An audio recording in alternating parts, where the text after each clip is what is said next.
story. Chapter 28. The Start of World Domination. During my first few years of college, I grew out of the mindset that my wheelchair was a huge social barrier, and that little awkward interactions like needing to ask a stranger to lift my head must be avoided at all costs to maintain my normalcy in the eyes of others. This shift in cognition, from trying to impress by others by hiding or minimizing my disease, to accepting SMA, was a part of who I was, and realizing that most people don't care I'm in a wheelchair was a natural outcome of maturation. I believe this is one of the reasons that led me to start my blog. On a boring day near the end of May, after my freshman year of college, I had this random idea of starting a blog about my life. Most of my friends were either still in college or already on vacation, so I was spending the start of my summer doing a whole lot of nothing. On that boring day, while I reclined in my wheelchair in the backyard trying to get a tan, I decided it might be fun to write a story about the time I fell out of my wheelchair and broke my femur. At first, I was hesitant. Posting stories about my life on the internet seemed conceited and egotistical. Also, my friends and I made fun of people who used their disability to gain attention, but that wasn't my intention. I've always enjoyed making fun of the awkwardness, weirdness, and uniqueness of living with spinal muscular atrophy, but my audience was typically limited to my group of friends and my family.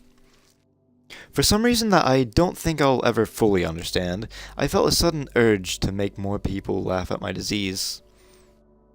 As I began to type my broken femur story, it slowly dawned on me just how much material I had to write about. I stopped writing to do a quick Google search for other blogs that were similar to what I was suddenly imagining in my head. A humorous take on a very serious situation. There was no results. The excitement started to build as I finished the femur story, wrote a brief introduction to my life, and posted both on my newly created Tumblr page, laughing at my nightmare. At first, nothing happened. I kept the blog a secret from my family and friends, mostly because I talked about dying in my first post, something I had never discussed with anyone, out of fear it would create a permanent awkwardness in the way that people thought about me. I also felt like I had a lot more freedom writing anonymously. Throughout June, I privately messaged countless Tumblr users, asking them to check out my stories. I honestly did validation for all the effort I had put into the stories that I posted. Slowly, my number of followers started to climb. People began interacting with me, asking questions, and telling me to write more. Anonymous asked, "Have you ever considered getting an assistant animal, like a dog, or has your family ever had any pets?" Answer, "Yes, I have had an assistant turtle. He doesn't help that much." I reached my 1,000th follower on July 7th of 2011. I couldn't believe what was happening. I'd stopped messaging people long ago, which meant that people were now finding my blog on their own. Stories I wrote were making people laugh. Fan mail was clogging my system, and I could respond to it. It was nuts. One of my friends sent me a message on Facebook saying that he had found my blog on stumbleupon.com, and he really enjoyed it. That's when I realized I'm not going to be able to hide this from my friends and family much longer. I was still extremely nervous about telling them. My story topics now included questions about God and my fear of dying. But I decided that any awkwardness that might result from telling them was not worth the effort I was going to keep it to a secret. I could write only when no one was home. I didn't use any names in my stories, lest a reader makes a connection and mention it to my family. And for the same reason, I couldn't post any photos, despite my burning desire to toss. Anonymous asks, "Is this real?" The answer, "Nope. It's an elaborate hoax. I'm actually a 46-year-old female living in Bangladesh right now." I told my brother about the blog a few days later, and his response was, "If you need any pictures of me, just ask any girl at school." Excellent. That was Andrew's way of saying he supported me. I waited the following week, while we were on vacation in Ocean City, Maryland, to tell my parents. My heart pounded, my hands were sweating as I told them all about what I had been doing during dinner that night. They were more blown away by the several thousand followers I now had than concerned about the subject material I wrote about. No awkwardness at all. The supportive reaction was such a relief that I posted my blog on my Facebook that night for my friends to see. My blog was starting to take a life of its own, growing exponentially. I was enjoying life more than I ever had before. Finally, I discovered something I was good at, something that mattered. Being good at video games, getting good grades, and knowing lots about sports was cool. But I always lacked a particular skill that I loved enough to carry with me in the future with enthusiasm. In the first few months of my blog, I realized I was a writer. Or at least I loved writing so much that I wanted to become one someday.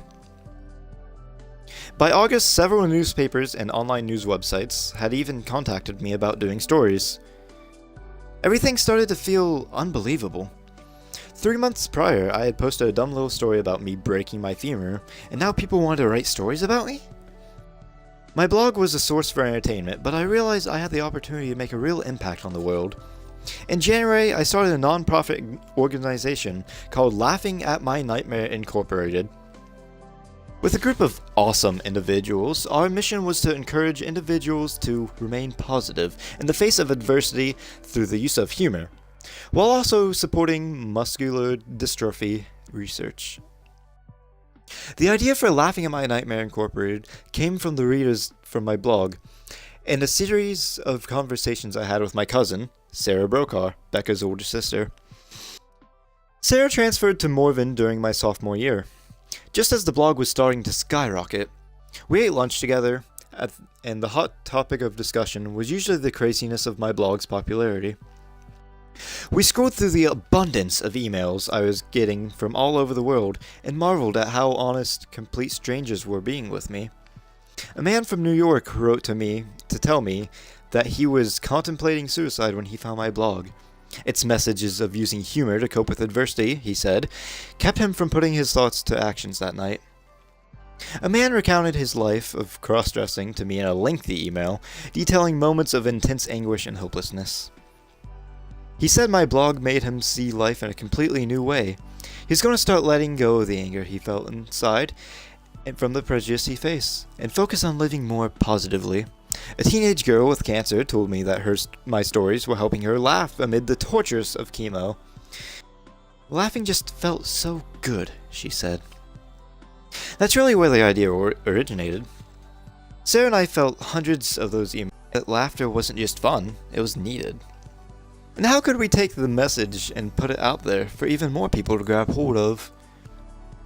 Both of us were big dreamers. What if we opened a comedy club? Probably too expensive. An amusement park? Well, where would we put it? My backyard? What if we traveled to schools and talked about humor and positivity? Yes! Holy crap, that sounded awesome. We could help kids see that life was what they made it. What if we created a non-profit to spread this idea? Bingo! Raising money for muscular dystrophy research, and we agreed, was also a perfect cause for us to financially support. There was a moment of pure exhilaration when I realized Sarah and I were in this together. You see, in 5th grade, I wanted to start my own comic book series.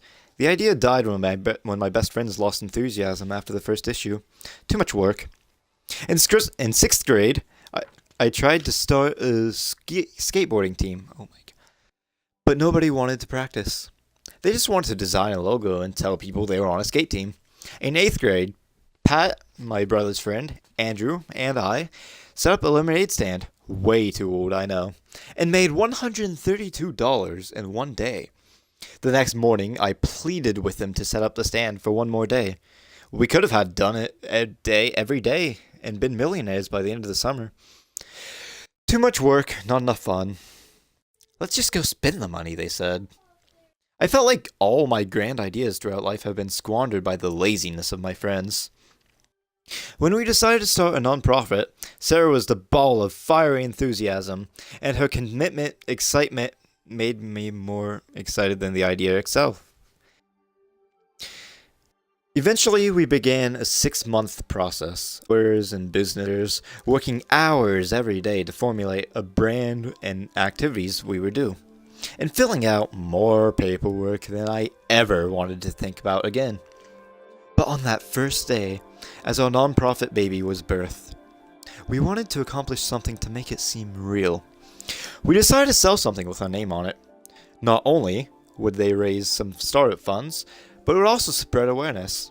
Marketing 101. Sarah pulled out a credit card. We googled bulk wristbands, clicked the first website that came up, and designed a cheap but fashionable purple wristband, which turned out to be pink when they arrived, but that's what you get for 8-cent wristbands. And that night, I set up a free web store and promoted it on my blog and social media. I fell asleep to wild thoughts of waking up with a few dozen orders. 83 orders. In the first night, 83. Everywhere from Bangkok to Sydney to London to Los Angeles, the wristbands were a huge success. We sold out of our first 1,000 in just a few days, confirming that the world supported our idea. I continued to write stories as often as possible throughout the spring semester. My followers climbed over 50,000, and our nonprofit had its first official board meeting. Over the next year, my followers continued to rise up over 500,000. I filmed several documentaries about my life and the nonprofit. I spoke at countless schools and met some incredible people. Another interesting outcome of all this craziness was the discovery that blogging can, in fact, lead to ladies.